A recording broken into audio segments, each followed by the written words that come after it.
দেখতে দেখতে কিন্তু আমার বাবুজিয়া পাখির বাচ্চাগুলো এই পর্যন্ত বড় হয়ে গেছে। দেখেন,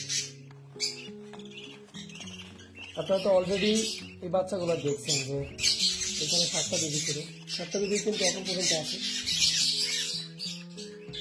আসলে 2টা বেবি কিন্তু আমি পার করে দিচ্ছি, পোস্ট দিচ্ছি অন্য একটা পেয়ারের কাছে।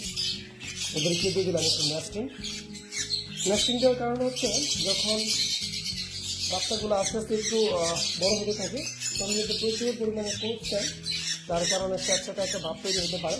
সেই জন্য নেস্টিংগুলো দিলে এই স্যাঁতস্যাঁতে বাচ্চা থাকে আর বাচ্চাগুলো হেলদি থাকে, সুস্থ থাকে। আসলে এই বয়সের বাচ্চাগুলোকে কিন্তু টিকিয়ে রাখা বড় চ্যালেঞ্জিং। প্রত্যেকদিন কিন্তু 2 বেলা যদি চেক না দেন যে কখন বাচ্চা কোন অবস্থায় আছে, বাচ্চাগুলো ঠিক মতো খাইছে কিনা, কেন চেক করাইছে কিনা, এগুলো যদি ঠিক মতো চেক না করেন তাহলে কিন্তু যে কোনো সময় একটা অ্যাক্সিডেন্ট দিতে পারে। দেখেন বাচ্চাগুলো এখন পর্যন্ত মাসাল্লাহ কি ভালো হয়।